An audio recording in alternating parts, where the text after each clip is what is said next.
Welcome back to the Perks reCAP podcast. We are back at it again. Join me as always is Al. And also, once again, Brandon has joined us for the second week in a row. It's good to have Brandon on board. How you guys doing? Excellent, man. Good to be back as always. Good to have Brandon with us again and psyched to talk football. Doing great. Glad to be here 2 weeks in a row. A lot of good football to get to, so can't wait to talk about it. Yes. Week 15 is in the books. So let's talk about these games here. Atlanta goes into Tampa Bay and wins 29-28 after getting called for 19 penalties by themselves. 19 penalties, and they win the game 29-28. Is this more about Atlanta, or is this more of an indictment on Tampa Bay? It's a little bit of both, if you ask me. I mean, Kirk Cousins had his best game since 1990. Tampa played awful, and still almost won. So this is just a weird game that Tampa blew in the end. Kyle Pitts, I mean, talk about weird stuff, man. Kyle Pitts had the game people were hoping when they drafted him in fantasy 5 years ago. He finally had the game that people have been waiting for. So what a crazy game. Yep. Yeah, Al, you took my notes there. I think Kyle Pitts just had that game that when he was drafted and everybody was comparing him to, maybe the best tight ends to ever play, he had that potential. He finally had that game. Kirk Cousins throwing for over 373 yards and 3 touchdowns. I think that's his best game all year and for a long time. But I really think this is about the Bucs. I mean, I think they were up 28-14 at one point, and Falcons just kept climbing back and. I just think the Bucs are a little bit banged up, but I also just think that right now the team just doesn't have that mojo. They just keep losing. Yeah, it's going to be a struggle, and they got a huge game coming up next week, but we'll talk about that at the time. Almost 800 yards of offense in this one. Like I said, 19 penalties for Atlanta for 125 yards, just 4 for Tampa Bay, and they were at home, and they still lost. Yeah. Wow. Yeah. All right. Moving on. Let's go to the Bears absolutely demolishing Cleveland 31-3 in Chicago. By the way, we all picked Tampa Bay, so we all got that one wrong. Yep. And we all picked Chicago. Relatively big, but not crazy big. Not like the score actually ended up being, but we all picked Chicago and got it right, obviously. Nice. Yeah, this was a blowout. I mean, this is the game. This is how I expected Shedeur Sanders to look after his first appearance in relief of Dylan Gabriel when he went 4 for 16. Then he looked like better, and then a little better, and then really good, and then he regressed to this week, which is one of the worst games a quarterback put up this year. 177 yards, 3 picks. Sacked 5 times. I mean, this was brutal. So this was a opportunistic Bears D that's tough to play against, and it showed on the rookie. We're not burying Shedeur, but it was not the game everybody was hoping to see. That's for sure. Yeah, definitely a bad game for Shedeur for sure. The Bears just took care of business. They did what they were supposed to against an opponent that is not as good as them. They just basically took control of the game in all 3 phases and didn't relent. So it was a good win by the Bears and proving that they kind of belong in that playoff picture in the NFC. Oh yeah, no doubt. They're back on top in the NFC North. But yeah, how about that, man? How about that? Under 200 yards of offense for Cleveland, and the sack watch, Al. Oh. I think he got 1 again this week, correct? He got 1, yes. Oh, he got 1.5. Oh. So he needs 1. Where does that put him? I got to see the tally because that half throws 1 or 2. Is it 2? I think he needs 1 to tie now because it was 1.5. Or I'm sorry, it was 2.5 coming in. He's at 21.5. The record's 22.5, isn't it? I'm double checking right now. Yeah, 22.5. So he is one shy Awesome. with 3 games to go. Yeah, I mean, Talking about Miles Garrett, obviously. We never actually said his name. yeah, good point. Good point. Yeah, if he, it would be stunning if he doesn't pull this off. So, and I would bet it on it this week, at least tying it this week. Yep. And I tell you, Caleb Williams, is getting better. 2 touchdowns, no picks. DeAndre Swift is continuing his really stellar year. 2 more touchdowns. DJ Moore. Yeah, so all in all, just a good win for Chicago, who bounces back after the tough week last week. Yep, it's exactly what they needed. Yep. All right, let's move on. Perfect. Baltimore and Cincinnati. Baltimore wins 24-0, and we all got this one wrong except Brandon. Brandon picked Baltimore. We all picked Cincinnati because we did not like what we were seeing from Baltimore, and then all of a sudden they got right again. I don't know, I don't know what to make of this. This Well, team. I didn't pick that score. I can see that much. I think I picked them by 3, I think, because I think we all had kind of an either or game. Cincinnati looked better, in the weeks previous, and they beat Baltimore a couple weeks before that. So I think the natural thought was that it would be a close game, maybe one that Cincinnati would pull out, but Burrow just had a bad game, a couple bad interceptions. Lamar wasn't even spectacular, but he was just kind of what they needed, and they got a good game by Derrick Henry, which I thought helped a lot. So it wasn't like this dominant performance by Lamar. It was kind of just Cincinnati was really bad. Yeah, I think what's crazy is Baltimore had the time of possession. They lost it by a lot. Cincinnati had the ball 39 minutes, and Baltimore had it 20, almost double. That's a weird stat for a team that won or lost. I mean, you reverse it either way, but that's crazy to win the time of possession by almost 10 minutes and lose in a shutout. That's almost 20 impossible to minutes, do. almost 20 minutes. Yeah. And Burrow just had a couple bad interceptions. Those were drive killers, you know. You have a long drive and you have an interception to cap it off. That's kind of I think where the time of possession discrepancy comes from in part. Yeah, other than Derrick Henry getting his 100 yards on just 11 carries, there's not a whole lot here for either team. Yeah, Yeah, I'm this was looking at it. a Jamar strange Chase game. had 132 yards on 10 catches. That's it. It was a really weird game. Burrow played awful. The Ravens D has been garbage this year, and they shut out a Bengals team that had put up over 30 points every game since Burrow's been back. Nothing about this game made sense to me. I know you didn't pick the score, Brandon, but good on you for picking it because this was a tricky one, and I couldn't figure it out. Yeah, this was a strange result. Really was. Yep. Absolutely.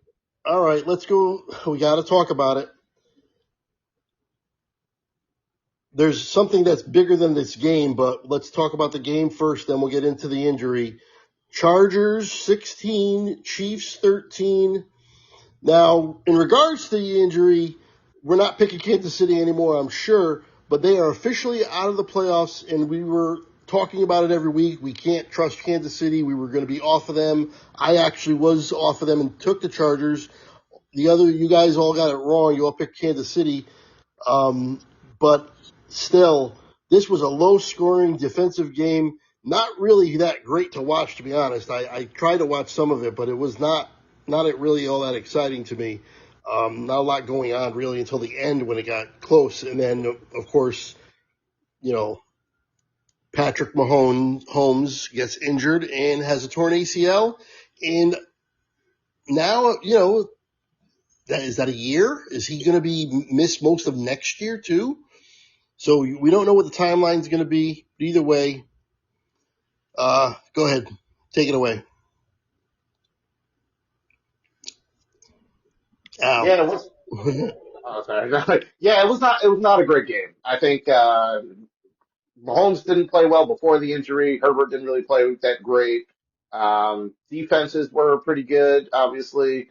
But this just to me highlighted the Chiefs' lack of weapons, skill position guys, guys to protect Mahomes. Just seems like a team that's more on the decline that needs to refuel, replenish their roster essentially. But good win for the Chargers to continue going towards the playoffs. Yeah, they need a running back, I think. They only rushed for 49 yards. Yeah, when's the last time Pacheco was really scary to anybody? It was probably a few years ago where he kind of flashed a little bit, but he's never really been fantastic. And when you think of the Chiefs formula, when they won the Super Bowls, they had Kareem Yeah, Hunt when he was Kareem Hunt, a few yeah, years ago. yeah. So they need that. Al, you there? Yes, sir. Oh, okay. What was your take on this game? This game stunk. Like you guys said.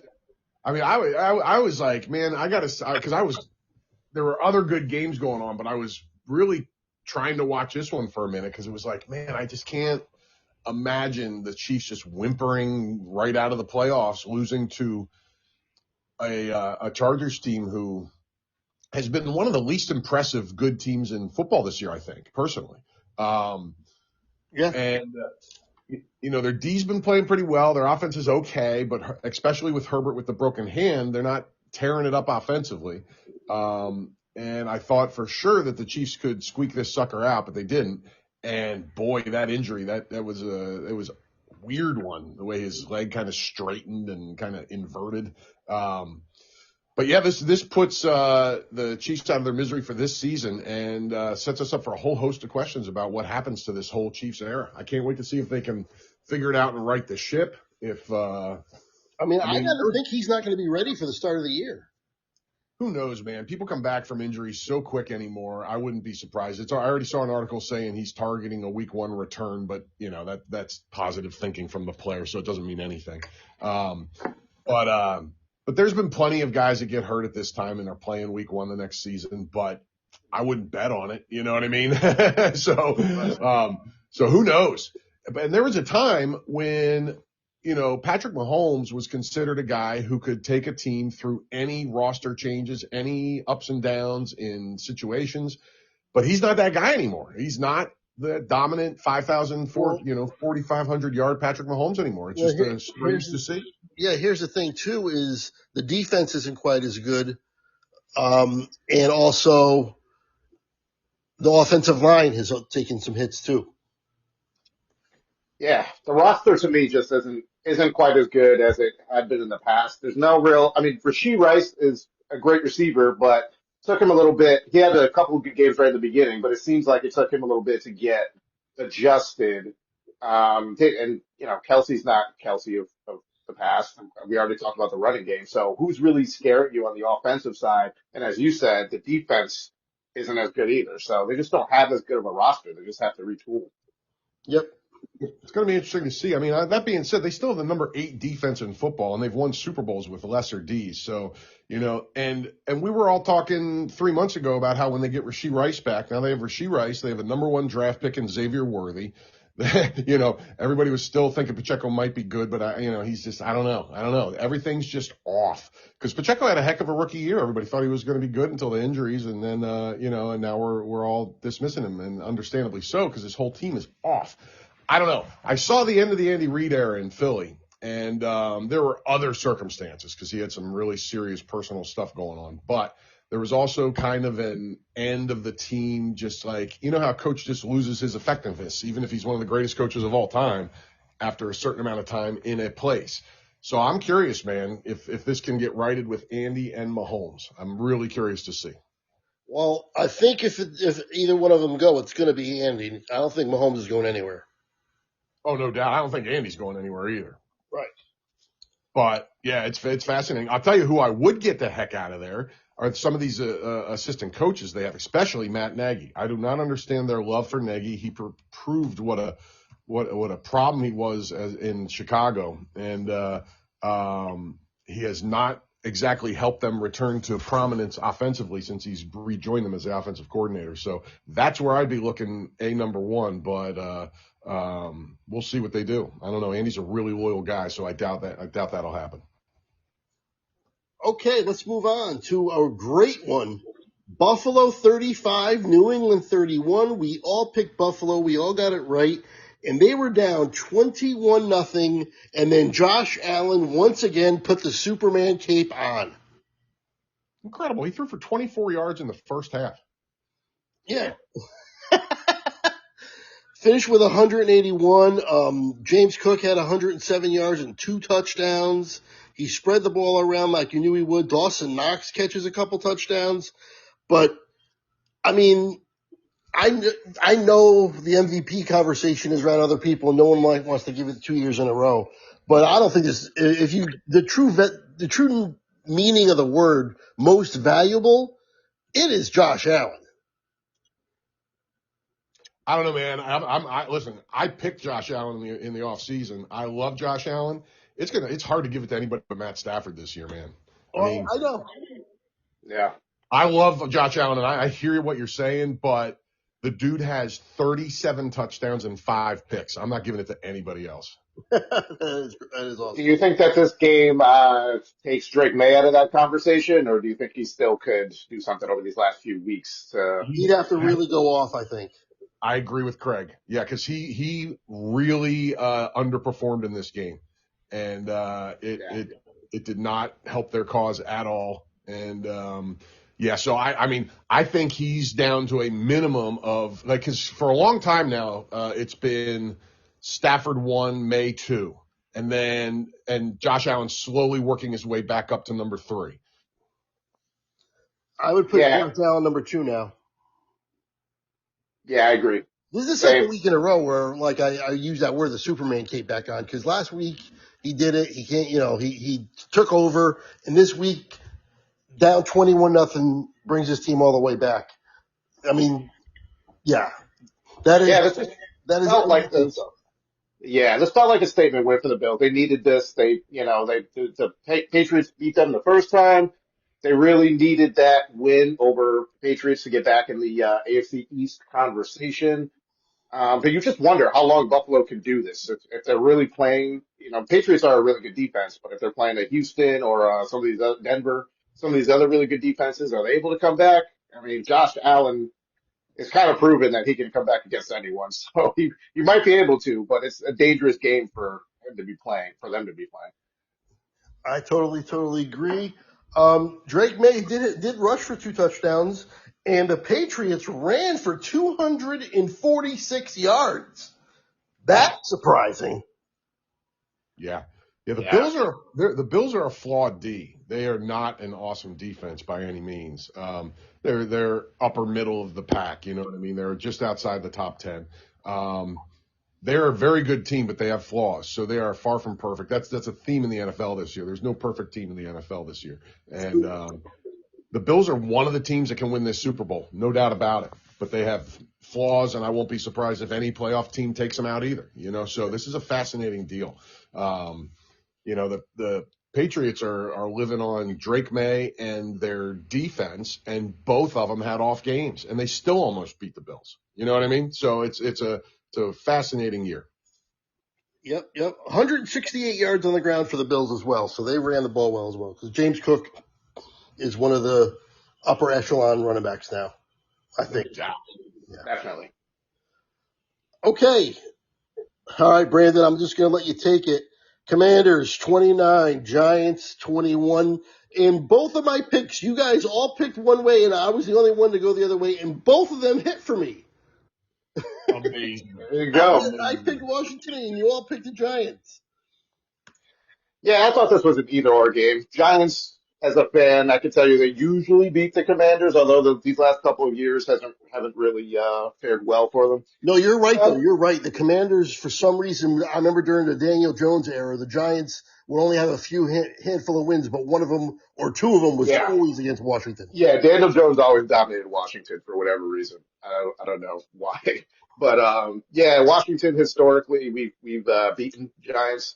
Look, this just looks like 2 bad teams to me. The Giants' run defense is awful. The Commanders' running game looked pretty good. The running back's name's escaping me right now, but he looked pretty good. Mariota was okay. And on the Giants side, Dart looks okay, but it goes back to can he stay protected? And can he protect himself, essentially? Can he slide sometimes? Abdul Carter, their number one pick, finally put together a decent game, so that was something to be happy about if you're a Giants fan. But other than that, this was just two bad teams playing with nothing to play for. Commanders took it in the end. Yep, Mariota did what he does. 10 for 19, 10 completions, but 211 yards, a touchdown. You're thinking of the running back was Krusky Merritt. Yes, He had Krusty Merritt. 96 yards and a touchdown. Mariota actually ran for 43 yards himself too. McLaurin caught a touchdown. Yeah, just not a whole lot going on here. Nothing really to dive too deep into. Al, do you have anything for this one? Not really, other than just two bad teams. I'm not too surprised one of the teams won. You know what I mean? Like, Might have to. I'm going home team when I can on these types of games, but it doesn't always pan out. And I think I'm correct. Dart was in the medical tent again, wasn't he? Yep. I mean, this is like a crazy situation going on here. I mean, this guy's been in the medical tent, I think. Yes. So this is, I think, the 6th time he's been in the medical tent this season, and he hasn't even started all the games. Like, that's crazy. Yeah, but he always comes out. Five times he came back in the game. Yeah. Well, that's I don't know if that's something to be too happy about. I mean, he's the fact that he's in there is more concerning than him coming out is impressive to me. I think it's a reputation thing at this point. Now, every little thing they're going to put him in there. I think that's what I feel like this week he wasn't hurt, and they put him in there, and I was surprised that he went in. No, it wasn't too bad of a hit, and he did come out afterwards and say, basically, "Oh, I'm surprised. I didn't even realize why I should have been in there or whatever." But it is an issue. I'm hoping that a new coach can come in and sort of coach him to know a little bit better how to protect himself, but still not lose that athleticism that makes him a good player. Right. Yeah, it's going to be interesting to watch moving because it is definitely an issue. Absolutely. I agree with that. All right, Al, since Brandon took over for the last one, why don't you take over for your team, the Eagles, winning 31-0. Is this a righting of the ship, or is this just the Raiders are so bad? It's a little bit of both. I mean, listen, did you see the total yardage for the Raiders? 75 total yards. Yeah. I mean, listen, the Raiders stink, but nobody held them to 75 yards this year. Not anybody. So there are some really good things that came out of this game. Do I trust it moving forward? If they were playing like the Bills, who they're playing next week, if they were playing them this week, would I trust it and be like, oh, they're definitely going to beat the Bills now? Not a chance. So I liked everything I saw in this game, except Jalen Hurts getting hurt. Now, he did come back, thank goodness, and threw a touchdown pass on the next pass. So I think we're okay there. He's not on the injury report moving forward, so I think we're all right. They couldn't have done anything much better in this game, but it still proves very little to me moving forward. Yeah, it's tough with the Raiders being so bad, and what I would take more than even the offense, which did look good, obviously, is the defense. Like you said, nobody's held the Raiders to this, and even though they are the Raiders, I mean, that's still something, and the defense has been playing better and better, so, that could be something that can really help you guys moving forward and, into the playoffs. So we'll see, but yeah, that defense is playing really well now. Kenny Pickett had 64 yards, and after the sacks, he had 29 yards. Incredible. My God. Yeah, that's what I was about to mention. Kenny Pickett was playing football, so you can't really take too much away from it. But sometimes, if you're the Eagles, this is the kind of game you need. Even if the opponent's not great, you need a morale booster. Beating anybody by this amount of points is something that the guys can take with them to the next game and hopefully to the playoffs. No doubt. And the Eagles now have 11 sacks in their last 2 games, and one of those games was against a real team, the Chargers. So that is hugely encouraging moving forward. By the way, one fun note, last thing I'll say about this one, Brandon Graham, who came out of retirement 3 weeks ago, had 2 sacks in this game at 37 years old. Wow, that's great. That's awesome though. It's good to see. That's cool. I love it. I love it. They moved him over to defensive tackle for a bunch of snaps, and it worked out nicely. 39 minutes to 20, almost double the time in possession again. That's beautiful. But that's Yeah. in favor of the right team, rather than the other way around. Yeah, right. Yeah, exactly. Yeah. No, I couldn't ask for any more out of this game. I just need to see it against a better team moving forward, but this was awesome. Yep. Okay, let's go with the Jaguars 48-20 over the Jets. Not a surprise. We all had them winning relatively big. We all picked them, obviously. We also all picked Philadelphia, by the way. And, this was the Jets being the Jets. This is Brady Cook for the Jets throwing 3 interceptions. Not surprisingly. The Jags just, Trevor Lawrence. Oh yeah, Trevor Lawrence. 330 yards, 5 touchdowns through the air, added another one on the ground and 51 more yards for 6 touchdowns for Trevor Lawrence. Amazing. Monster game for him. Wow. What is the feeling on the Jags now? Al. So, okay. They are, to me, they're still a bit of a mystery.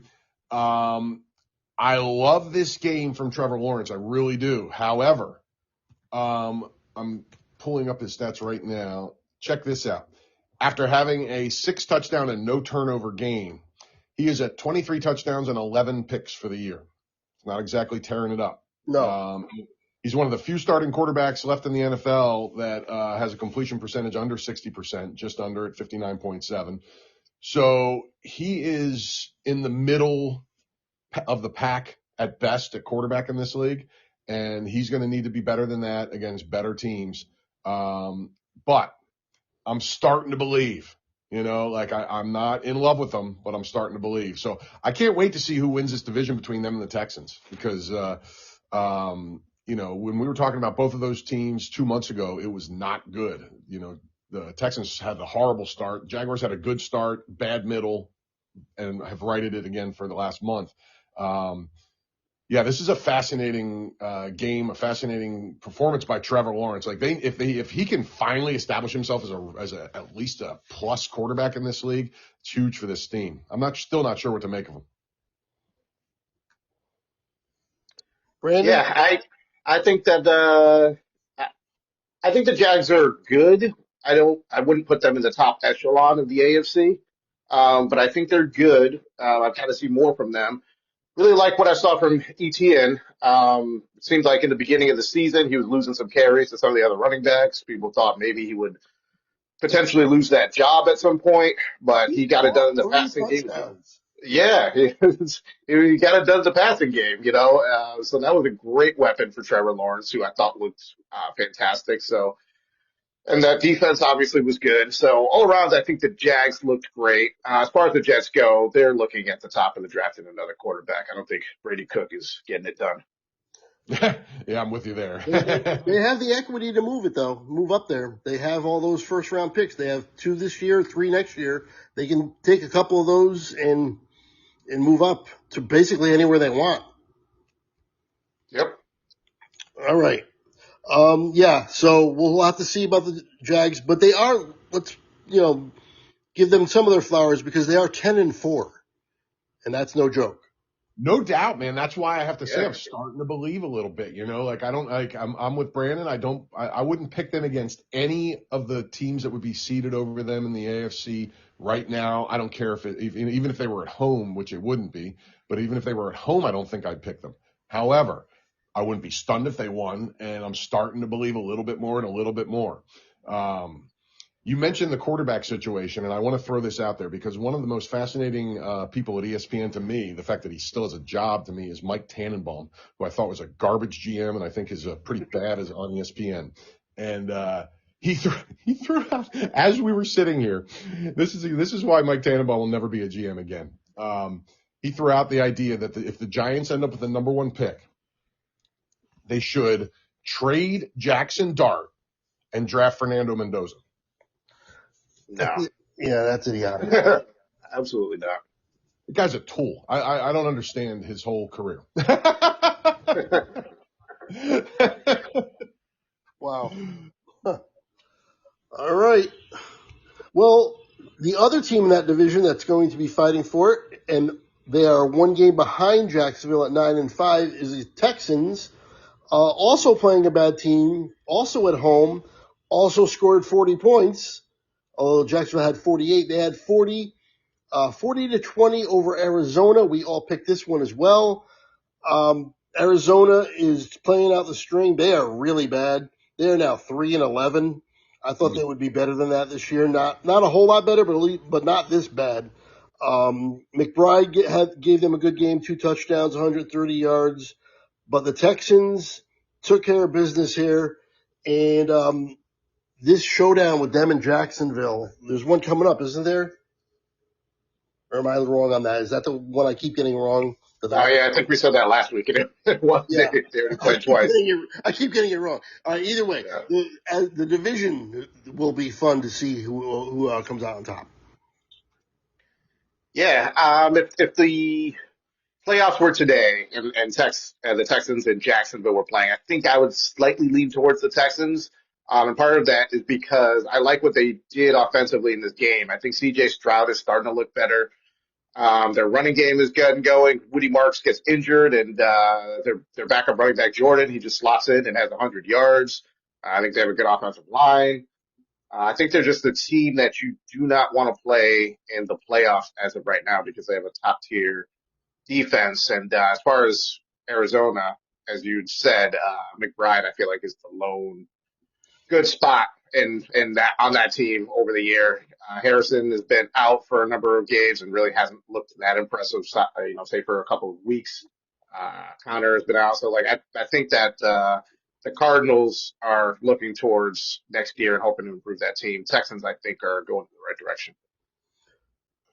Yeah, I'm with Brandon on that, man. I would take the Texans right now if it was them versus Jaguars, wherever the game was played. I wouldn't feel super confident about it, but I feel pretty good about it. The Cardinals, just a horrible year. This is wild, man. Jacoby Brissett had another pretty good game in a loss, right? I mean, you look at his stat. 249, 3 touchdowns and a pick, 27 for 40, 98.9 rating. He is now he is 1-8 as the starter. But tell me these stats should have led to 1-8. This is crazy to me. 66.3 completion percentage. That's 7 points higher than Trevor Lawrence, who's at the helm of a 10-4 team. 18 touchdowns, 6 interceptions. Yeah, and he can't win a game. Can't win a game. It's mind-blowing to me. CJ Stroud, 22 for 29, 260, 3 touchdowns, no picks. You know what his rating was? 137.1. Yeah. He's finally getting back to being what he looked like he was going to be his rookie year. He's looking great now. Yep, the connection with Nico Collins is back on track now. 88 yards and 2 touchdowns for him. Schultz has been solid this year for them. And as Brandon said, Jordan took over after Woody Marks got hurt, and they didn't miss a beat. Yeah. And they have the number 1 defense in the league, like officially. Yep. No doubt. And just on that alone, they're going to be a tough out. Yeah, they look great right now. I mean, number 1 D, offense coming around. The line that was so bad has been getting a little better and a little better through the year. They're still not awesome, but they're good enough.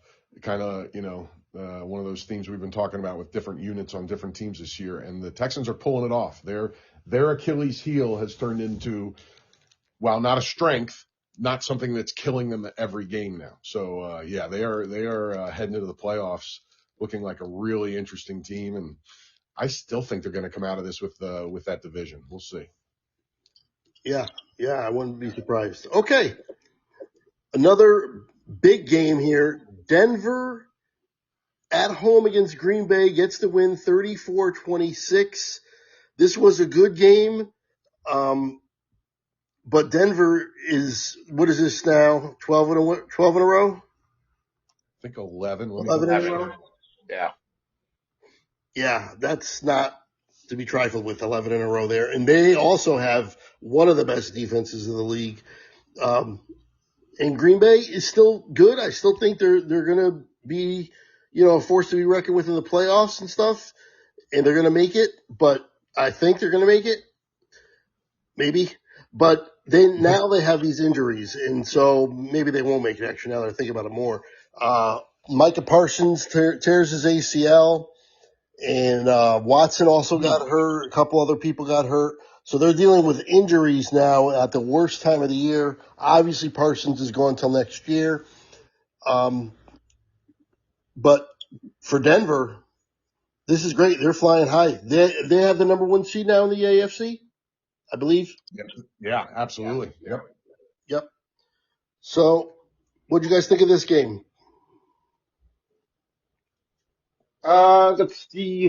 I agree with everything you said. The Packers, I think their playoff chances I think they still might make it, but they're kind of a fringe contender, I think, once they lost Micah Parsons. This was a close game, two decent teams. I think Jordan Love kind of proved why maybe he's just a little bit below some of those top quarterbacks in the league. He just has this inconsistent part to his game, although I know he was playing a great defense and really proving why they're a great defense. This game was capped by one of the best defensive players in the league, Pat Surtain, making a great play at the end. So Broncos deserve this one.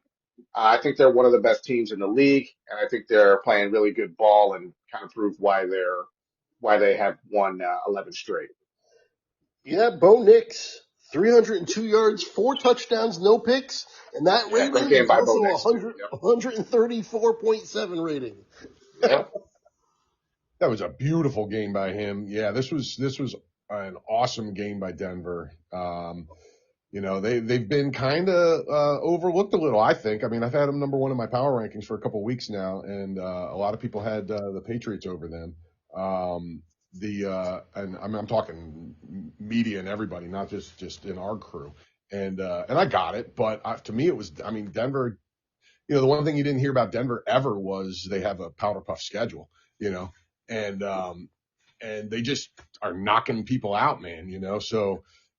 This is a fascinating team. Killer D. Nix hasn't been awesome this year, but this was an awesome game. I mean, he's been good, and he's really good in the clutch, but he's very hot and cold. But this was a game where he was on the whole time, so it was good to see. This is a dangerous team in the playoffs, man. I feel a lot about them like I do the Texans, but like a little better, more consistent version of the Texans. Yeah, good to see RJ Harvey taking the role completely in the backfield, 19 carries. Cortland Sutton has had a pretty good year when he's been in there. He's kind of been in and out, but when he's in there, he's always been good, and he had a really good game here, 113 and a touch, 7 catches. So overall, just good stuff from Denver. We'll see how the Packers respond to the injuries. And now they're fighting for their playoff lives. They go from I think it was like number 2 or 3 seed to the number 7 seed. Yeah, how about that, man? How about Yeah. that? 9-4-1 and in danger of not making the playoffs. That's wild. The league has been so insane this year. One game swings your chances from the number one seed to the 7th seed. Pretty crazy. Yep, and not only that, but then week to week, just teams in general. You don't know what you're going to get from almost all these teams. Yeah, we've been talking about that all season, Craig, and it's for absolute truth this year. Yeah, there is no absolute juggernaut. There is no team that at the bottom that can't sneak up and beat somebody. It's weird. It's been a fascinating season. I like it, but it's odd. Okay, the other big game was the Rams 41, Detroit 34. The Rams were home. We all picked the Rams, but Detroit, they came to play. They put up a fight here. But now they're also on the outside looking in at 8-6. And we'll have to see where they go from here. But the Rams are, in a lot of these rankings you see as the number one team. They certainly are for me. And they are playing very, very well. Yeah, I can't believe that the top, the one of the these two teams are going to miss the playoffs in the NFC, the Packers or the Lions. That's astonishing to me. Yep. Yeah.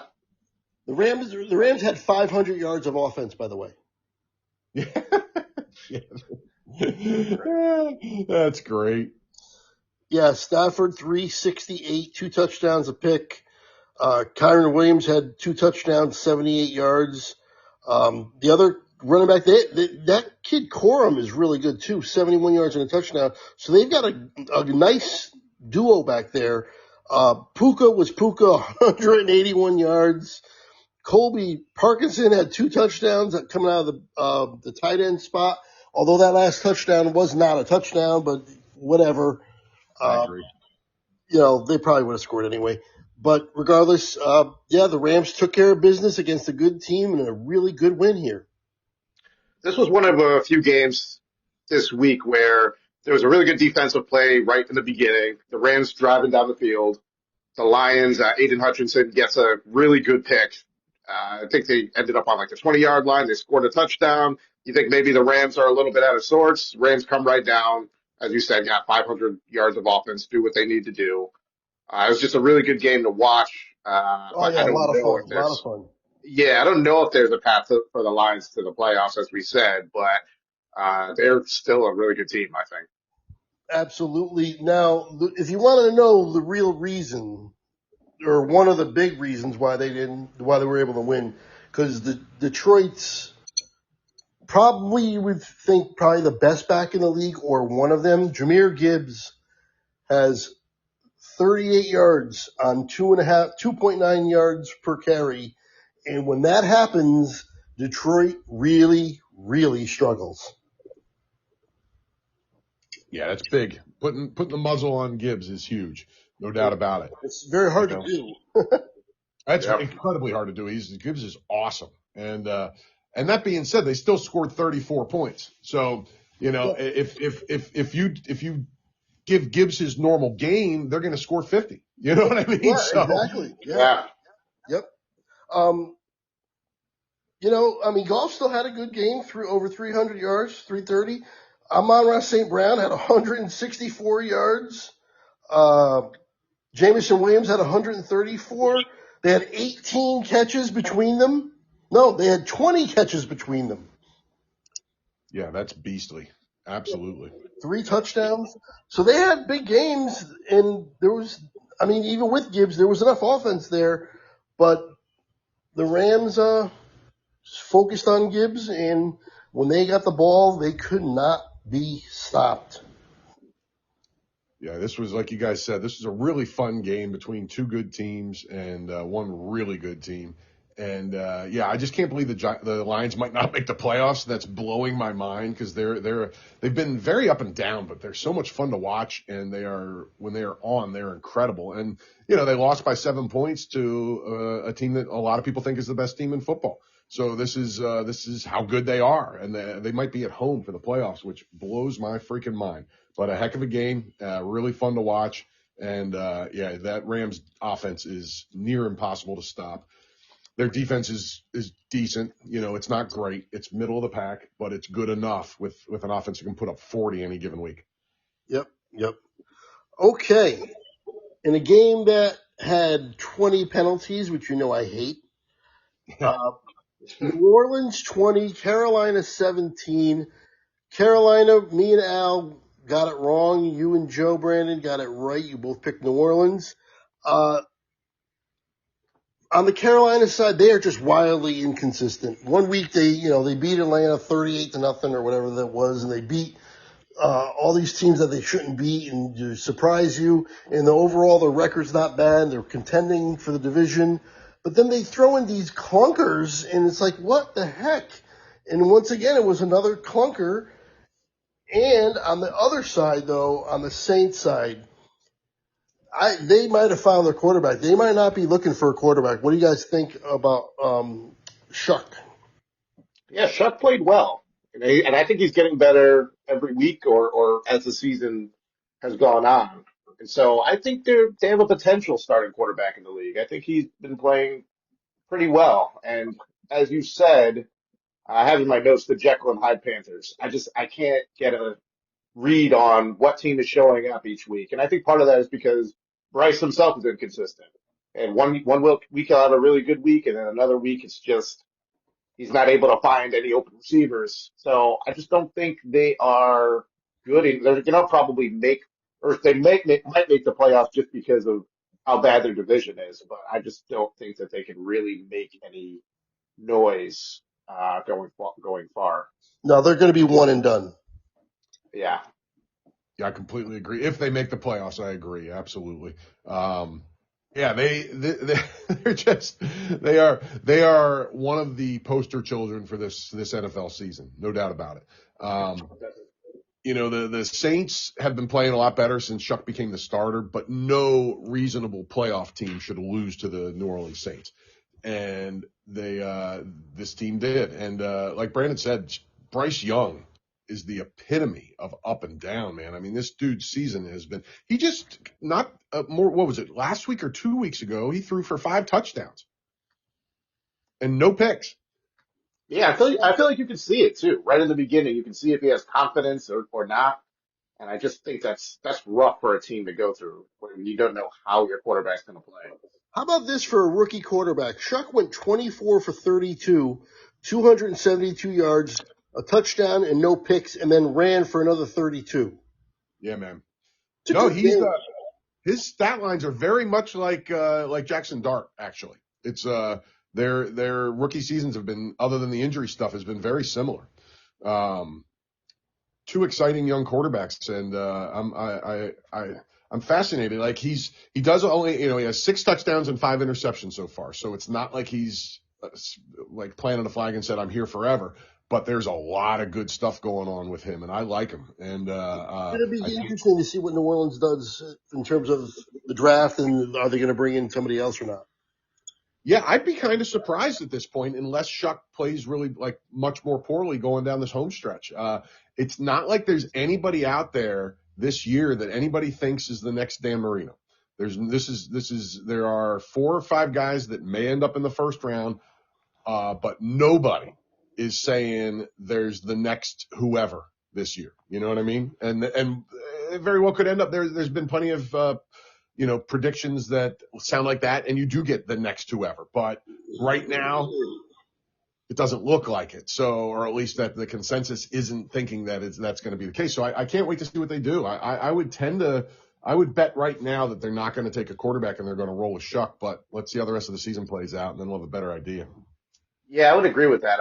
I wonder if they go the veteran route, get a decent veteran who's a borderline starter, roll with him and Shuck, and then get a good player in the draft who can help your team at another position. That's where I'm at. Yeah, get him a Tyrod Taylor or whoever, a Jacoby Brissett. Get him one of those kind of guys, and Yep. And see what happens. Yeah, I'm with you guys. Yeah. Okay, moving on. The Niners take care of business against the Titans 37 to 24. So the Titans put up some points. In terms of putting stuff up, the Niners had 430 yards of offense and won the time of possession 37 to 22. But Cam Ward had 2 touchdowns and no picks. Only 170 yards. Pollard had a good game, and that's kind of where they're at right now. On the other side, Purdy 3 touchdowns, was really efficient, 23 for 30, 296 in 3 touchdowns. That's a 140.3 rating. Yeah, he was awesome. Yeah, even in a day where McCaffrey wasn't dominant. He had 73 yards and a touchdown rushing and only 1 catch. They still look good. Kittle looks good. Juwan Jennings, Pearsall, everybody got involved. I think they would have liked not to have Tennessee score as many points, but still a good win for the Niners. Yeah, that's pretty much where I am. It was a routine sort of victory for the Niners. This is pretty much what I expected for the game. I didn't expect it to be so high scoring, but thought Purdy played well. Cam wasn't terrible. And it just kind of shows where each team is at this point that the Niners won by 13. Yeah, the Niners are the forgotten contender this year. I'm not putting them as a major Super Bowl contender myself by any means, but nobody is talking about these guys. I mean, like they're the 10-4 team that everybody's overlooking, and I can't wait to see how they end up in the playoffs because they lost some key components, especially on defense for the year with injury or to injury, and they're 10-4, and everybody's kind of like, yeah, myself included. So I can't wait to see where they end up, what happens in the playoffs, what kind of seed they get, who they end up with in the first round, all that kind of stuff. Because this is a team that could go out in the first round or win a round or two, and neither one would stun me too much depending on the matchup. So but Purdy playing like this after missing a big chunk of the season is huge for them. Absolutely. Well, let's stay in that division then. Nice. Seattle 18, Colts 16. What in the hell, Seattle? What the hell? You almost let a grandfather, 44-year-old Phillip Rivers, beat you at home at a time in a game where you really need these wins to keep up with the Rams. They got the win. But they scored 0 touchdowns. Thank God for Myers, the kicker, and I also appreciate it because he's on my fantasy team and basically won me my playoff game this week because of him. He had like 28 points or something as a kicker. Love it. But still, no touchdowns. They ran for 50 yards of offense against the Colts. JSN had a good day, 113 yards, but Darnold had 271 yards, just couldn't get in the end zone. It's just weird how this game ended up playing out. And for his credit, Rivers went 18 for 27, 120 yards, a touch and a pick. And the pick was basically what sealed it at the end, if I remember correctly. And Jonathan Taylor had 25 carries for 87 yards. Go ahead. Yeah, apologies to Grandpa Phil. I mean, he was not terrible. He wasn't good, but he wasn't terrible. And I think the Colts had the right formula for when you have a backup quarterback or somebody who hasn't played football in 5 years. Have a bunch of short routes, some quick routes, rely on your running game just to keep you in it. But I just think that the Seahawks just couldn't finish drives in this one, as we detailed. No touchdowns. And this is going to be the big thing for the Seahawks is Darnold's good enough to win them a couple of games because I think their defense is right up there. Jason obviously is one of the top receivers in the league, especially this year. He really came out and stamped his flag as one of the best receivers in football, probably. But is Darnold going to be able number one? Right now, he's number one. Right, exactly. So is Darnold going to be able to get them there, or be that guy to really come up with a few plays when they need him? I'm right there with you. Yep, because and he's played very well this year. He really has. He already crossed a few checkpoints in my mind, but he still has a big playoff bugaboo to get over when we get there because he did so badly last year. So we'll see. But yeah, this was a very surprising outcome here. Not the outcome actually, but the way they got there was very surprising. I thought this was going to be a much easier game for Seattle. It wasn't. It was in question all the way down to the last couple minutes. And Phillip Rivers did okay. There were there were a handful of quarterbacks in this league that played worse than Phillip Rivers this week. So credit to him for coming off the couch and being better than Shedeur Sanders and a bunch of other guys. So amazing, absolutely amazing, man. Okay, let's just finish these off here. Minnesota 34, Dallas 26. We all picked Dallas. We were all wrong. They suck. They suck. I don't even want to talk about them. They outgained the Vikings 423 to 327. The problem is their defenses went back to being one of the worst in the league. That's all it boils down to. Or J.J. McCarthy is really starting to come into his own because 2 weeks in a row he had 2 really good games. Although he did throw a pick in this one, but after that he was excellent because it was literally the first pass of the game, and then after that he was good.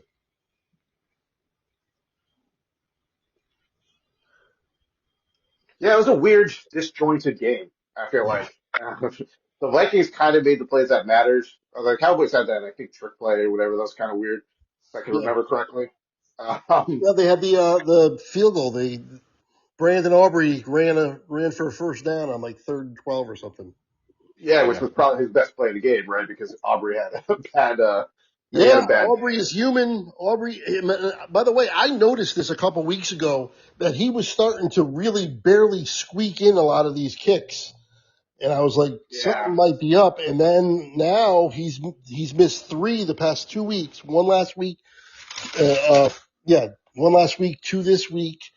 And, hopefully there's nothing wrong or anything, or I don't know, maybe he's just settling into being, really good and not historic anymore. Because even last week when he missed one, he did hit like a 62-yard or whatever too. So, yeah. So it was a weird game. I feel like kickers really matter in this game. So for Aubrey to kind of be just human, so definitely is not great for the Cowboys. But yeah, it was just a weird game. J.J. McCarthy played pretty well. Vikings took it home. Yeah. I mean, this was this pretty much did this mathematically eliminate the Cowboys, or are they still alive, Craig? if they win all 3 and the Eagles lose all 3, they're in. Okay. So they're hanging on by a thread. This is surprising how this went after, because they were starting to look pretty darn good for about a month there, and it just fizzled out. Here's my question to you, Craig. After what is it now, through week 15, how do you feel about Matt Eberflus? You might be surprised. I hated him early, but I don't want to fire him. Okay. I want to give him another year. There's too much inconsistency with the defensive coordinators. If they fire him, then that would be 3 different defensive coordinators in 3 years. I don't want that. I want some consistency. He's been a good defensive coordinator in the past. Let him get a draft under him as well and draft the players that fit his scheme better. Give the players a year of consistency in terms of the playbook. Learn his defense a little better. And then if they suck again next year on defense, then I'll be willing to move on. But I want more than even him. I just don't want to change over again. More than Yeah, no, I do get that. I get that for sure. I mean, listen, I don't think Eberflus is very good, honestly, but I also understand 100% where you're coming from. And all you have to do for Exhibit A is look at the Eagles offense this year under their, what is just a yearly switch of offensive coordinators, because they've been good enough to get them poached. So I get that. I do. yeah. 100%. And I'm increasingly thinking now more and more, Pickens is not getting re-signed. They're not going to re-sign Well, him. he's going to make a fortune now. He's going to make a fortune. Right. So, but he's not coming back to Dallas. He's starting to look unhappy. He's clearly the number 2, and I don't think he likes that. And he's, we saw that play where he kind of gave up, and he might be mentally checking out because he only had 3 catches in this game. CeeDee Lamb had 111 yards. He had 33. Lamb had 10 targets. He had 6, and I don't think he likes it.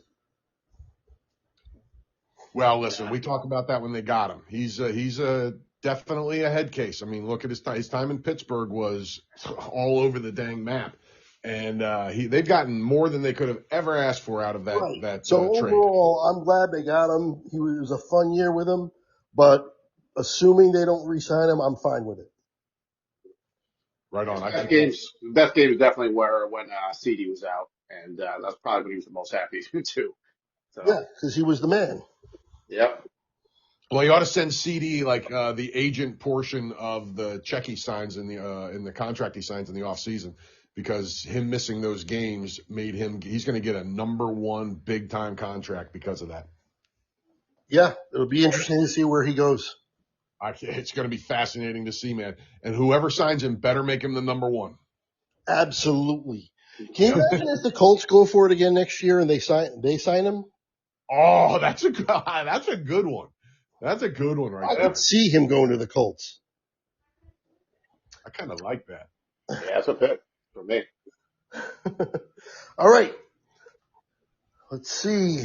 Moving on to, I think this is the last game. Yes, it is. Pittsburgh 28, Miami 15, and me, Al, and Joe got it correct, but Brandon can't quit Miami and pick the Dolphins in this one. Yeah, I've quit now. This is one of those that the game starts and you just immediately regret your pick. The Steelers just out physical Miami in this one. Miami looked like they folded after having a bunch of good weeks. Kind of just seemed like they ran out of steam. Rodgers was good for, the second week in a row, which is good for him because he's been inconsistent in the past, at least in over the course of the rest of the year. But the Steelers took care of business. They did what they needed to do, stayed in the playoff picture, and the Dolphins, I think, are looking to next year now. Yeah, Tua in the cold once again. This kid grew up in Miami, in Hawaii, and then goes to Miami. And he went to a warm weather college too, right? So he does not like the cold. And I think it's something where he's like 0-15 or something when it's below 40 degrees or some crazy stat where he just does not like the cold at all. He's got that old Tampa Bay stat that used to be in effect until they beat the Eagles in every NFC championship game from 2000 to 2004. Yeah, and that being said, Tua put up a 113 rating and went 22 for 28 with 253 and 2 touchdowns. So he actually played pretty well in the end, but a lot of it was garbage, Yeah. When it was close, he wasn't playing that well. Nope. And by the way, Kenny G right back in the saddle, baby. Kenny Gainwell, 13 for 80. Let's go. You love him. 7 catches for 46 yards. Come on. Yeah, he had a good game, man. I love me some Kenny G, man. He is not just mellow saxophone. Are we in for like a last hurrah, turn back the clock Rodgers run here? He's going to try, he's played great, absolutely outstanding the last 2 weeks. I mean, this was vintage Rodgers. It really was. 23 for 27. I mean, that's crazy. It was great. Yeah. So, yeah. I mean, he's going to give it his best shot. I can't make heads or tails of this team, but, I'm looking forward to seeing him try. And by the way, all the crap that came after Tomlin, he's probably going to have a winning record again and is looking like they're going to make the playoffs again. Yeah. Yep. And they've been chanting fire Tomlin on the field there for the last few weeks, and it finally is going to at least stop a little bit. Now, that being said, the way this Steelers season is going, they'll lose their last 3 and go 8-9. They have an easier final 3 than the Ravens, so let's see where they land. Right. All right. Well, that is our review of Week 15. By the way, we all got our upset picks wrong. I had Miami. Al had New England. Joe had Cleveland. And Brandon had Detroit. We all got those wrong. For the week, I actually won the week. I was 12-4. Al, you were 10-6. Joe was 11-5, and Brandon was 11-5. You guys both were 11-5. For the year, now Brandon, that's the first week he picked, but 144-80 for me. In first, 143-82 for Joe, and 141-83 for you, Al. all within 2 games. Well, much like Detroit Lions, my playoff hopes are fading. All right. Well, that's going to do it for this pod. Beautiful. And make sure, all the listeners, make sure you guys check out the preview pod for Week 16, where we give our game predictions and our power rankings. And there'll be a link for that right at the end of this video as well. Make sure you guys check that out. Guys, have anything more to add for Week 15 before we turn the page? I am good. No, that's it. It's been an exciting week, and it's going to be even better going towards the playoffs and going into next week. So These playoffs, I think, are shaping up to be complete chaos. Complete chaos. That's the perfect word. yeah, I feel like this is going to be an off year. We're going to get at least one team in the Super Bowl where we look up and we're like, how did they get there? Yeah, it's going to be like when the Roethlisberger Steelers won as a wild card team. Yeah, it'll be like the Jaguars in the bowl. Yeah, totally. It's going to be something crazy like that, man. Absolutely. Or the 49ers. How about that? The 49ers and the Texans. Yeah, there you go. Perfect. Okay, well, I'm going to sign off, guys. And like I said, make sure you guys check out the next pod, the preview for Week 16. Until then, I will see you